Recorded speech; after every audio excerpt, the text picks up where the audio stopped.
എല്ലായിടത്തും ഒരൊറ്റ സ്ട്രാറ്റജിയാണ്. ബി.ജെ.പിയുടെ സീറ്റുകൾ പരമാവധി കുറക്കാൻ വേണ്ടിയിട്ടുള്ള സ്ട്രാറ്റജിയാണ് കോൺഗ്രസ് എടുക്കുന്നത്. കാരണം ഇന്ത്യയിൽ ഇന്ന് കാണുന്ന ഭരണ സംവിധാനം മാറ്റിയെടുക്കാനുള്ള ഒരു കൂട്ടായ യജ്ഞമാണ് ഇന്ത്യ മുന്നണിയുടെ ലക്ഷ്യം.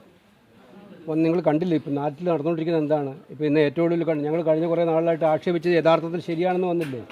സിദ്ധാർത്ഥ് വരരാജൻ്റെ വയറിൻ്റെ എഡിറ്റർ പെഗാസസ് ഉപയോഗിച്ചുകൊണ്ട് അദ്ദേഹത്തിനെ ഫോൺ ചോർത്തിയതിൻ്റെ തെളിവുകളാണ് ഒരു അന്വേഷണ ഏജൻസി പുറത്തുവിട്ടിരിക്കുന്നത്.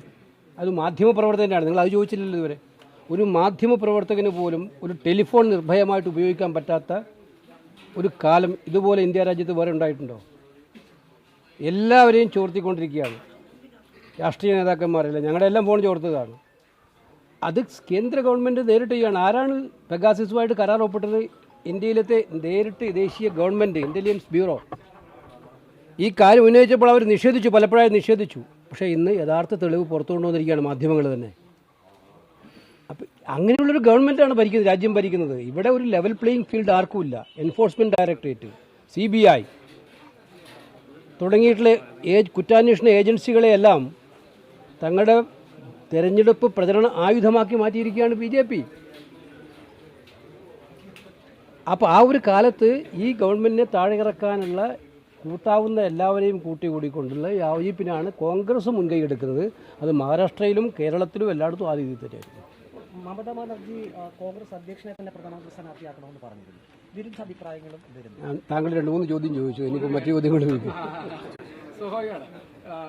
ഈ അയോധ്യ വിഷയത്തിൽ ഇനി പ്രതികരിക്കേണ്ടതില്ല എന്നാണ് കോൺഗ്രസ് തീരുമാനം. അതെ, ഞാൻ ചോദിക്കുന്നത്, ഞങ്ങൾ കോൺഗ്രസിൻ്റെ പ്രസിഡന്റിനും അതുപോലെ തന്നെ സോണിയാഗാന്ധിക്കൊക്കെ അവരുടെ വ്യക്തിപരമായിട്ട് ഒരു ഇൻവിറ്റേഷൻ കിട്ടിയിട്ടുണ്ട്. ആ കാര്യത്തിൽ എന്ത് ചെയ്യണമെന്നുള്ളത് ആലോചിച്ച് പറയുമെന്ന് പറഞ്ഞിട്ടുണ്ട്. ഇത് നാട്ടിൽ മുഴുവൻ അഭിപ്രായം പറയേണ്ട ഒരു കാര്യമല്ലത്. ആ കാര്യത്തിൽ കോൺഗ്രസ് നിലപാടെടുക്കേണ്ട സമയത്ത് ആ കാര്യത്തിൽ അവർ രണ്ടുപേരും നിലപാടെടുക്കുന്ന സമയത്ത് ഒരു നിലപാടെടുക്കും. അത് നിങ്ങൾക്ക് ബോധ്യമാവുമല്ലോ. പാർട്ടി എന്ന തരത്തിലൊരു നിലപാട് സ്വീകരിക്കുന്നതല്ല. കാരണം ഇത്രയും ആശങ്കപ്പെടുത്തേണ്ട കേരളത്തിലൊക്കെ മുസ്ലിം ലീഗ് പോലുള്ള ഒരു രാഷ്ട്രീയ പ്രസ്ഥാനവും അല്ല, ഞങ്ങൾ ചോദിച്ചല്ലോ, കോൺഗ്രസിന്റെ ഇക്കാര്യത്തിലൊക്കെ കോൺഗ്രസിന് വ്യക്തവും സുചിന്തിതവുമായ നിലപാടുകൾ എല്ലാ കാലത്തുണ്ട്. ഞങ്ങൾ ആ നിലപാടുകൾ അനുസരിച്ച് പ്രവർത്തിക്കുന്ന പാർട്ടിയാണ്. അതല്ലെങ്കിൽ ആ ഒരു കാര്യത്തിൽ ഒരു സംശയവും വേണ്ട. ഞങ്ങളുടെ നിലപാട് പറയണം, ഇന്ന് പറയണം, നാളെ രാവിലെ പറയണം എന്ന് ആരെങ്കിലും പറഞ്ഞാൽ പറയുന്ന പാർട്ടിയല്ല, അങ്ങനെ പറയത്തുമില്ല. ഞങ്ങൾക്ക് ഞങ്ങളുടേതായ പാർട്ടി ഫോറങ്ങളിൽ ചർച്ച ചെയ്ത് നിലപാടെടുക്കേണ്ട വിഷയങ്ങളിൽ നിലപാടെടുക്കും. അത് ഞാൻ പറഞ്ഞില്ല, പലവട്ടം പറഞ്ഞതാണ്. ഇത് ഇന്നലെയും പറഞ്ഞതാണ്. ഇത്